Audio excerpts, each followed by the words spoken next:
আসসালামু আলাইকুম বন্ধুরা, আজকে আপনাদেরকে দেখাবো এই যে দেখেন ফিল্ড সাইডে একটা মোটর, এখানে কেবলের মাধ্যমে আমরা এখানে নিয়ে এসেছি। এই মোটরটা কীভাবে চলে আজকে প্যানেল থেকে আপনাদেরকে দেখাবো, চলেন।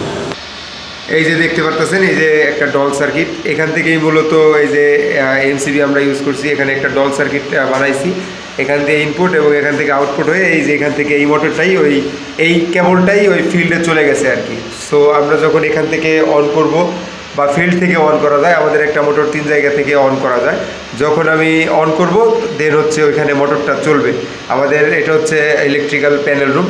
আর এই ডল সার্কিটের একটা ড্রয়িং আমি আপনাদেরকে করে দেখাবো। মূলত এটা কীভাবে এই ম্যাগনেটিক কন্ডাক্টটা ধরে। এখানে কয়েল এই দুটো পাওয়ার দিলেই তো এটা ধরে থাকার কথা না, যখন আমি সুইচটা ছেড়ে দেবো তখন তো অফ হয়ে যাওয়ার কথা। তো এটা আমি আপনাদেরকে এখন প্র্যাকটিক্যালি দেখাবো।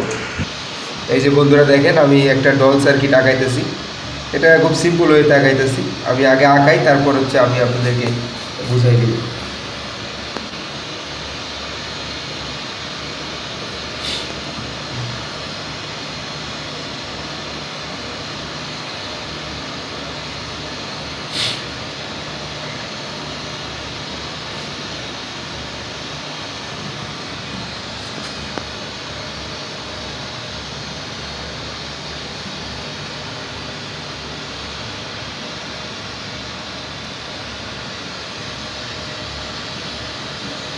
এই যে দেখেন, আমি এখানে একটা ডল সার্কিট আঁকাইছি। এটা হচ্ছে ম্যাগনেটিক কন্ট্যাক্ট, এটা হচ্ছে A1 A2, কয়েল ভোল্টেজ ধরেন 110 ভোল্টেজ।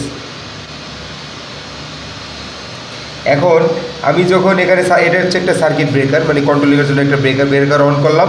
আমার এই পর্যন্ত অফ সুইচের মাধ্যমে, অফ সুইচটা হচ্ছে এনসি ইউজ করছি। এখানে আমার পাওয়ার অলরেডি চলে আসছে।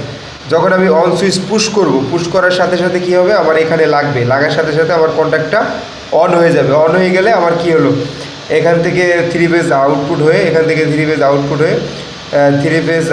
হয়ে আমার কি মোটর চললো। কিন্তু যখন আমি অন সুইচটা ছেড়ে দিব তখন কি হবে, এটা তো আবার মানে আমি তো এনও ইউজ করছি। যখন অন সুইচ চাপ দিব তখন চলবে, যখন পুশ ছেড়ে দিব তখন আবার কি হবে, অফ হয়ে যাবে।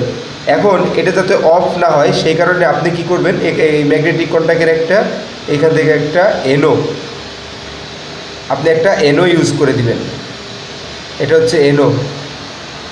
এই এনোটা কেন ইউজ করবেন, যখন আপনি এখানে পুশ করবেন ম্যাগনেটিক কন্ট্যাক্ট বা যে কোনো কয়েলের একটা ধর্ম হচ্ছে, যখন কন্ট্যাক্ট অন হয় তখন ও এনও এনসি হয়, এনসি এনও হয়।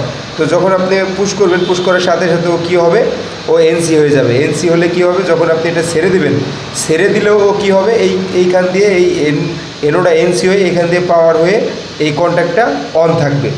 যখন আপনি অফ করবেন, অফটা দেখেন এনসিটা আমি এই পাশ থেকে আঁকাইছি, কারণ আকারের নিয়ম এইটাই। যখন আপনি অফ পুশ করবেন তখন ওই কাট হয়ে যাবে, কাট হয়ে গেলে এটা সহ অফ হয়ে যাবে। মূলত এইটাই একটা ডল সার্কিট, সাধারণ ডল আর কি। আর এখানে একটা ওভারলোডও হয়, এখানে একটা ওভারলোড 95 দিয়ে ঢুকে 96 দিয়ে বের হয়। এটা হচ্ছে একটা ওভারলোড।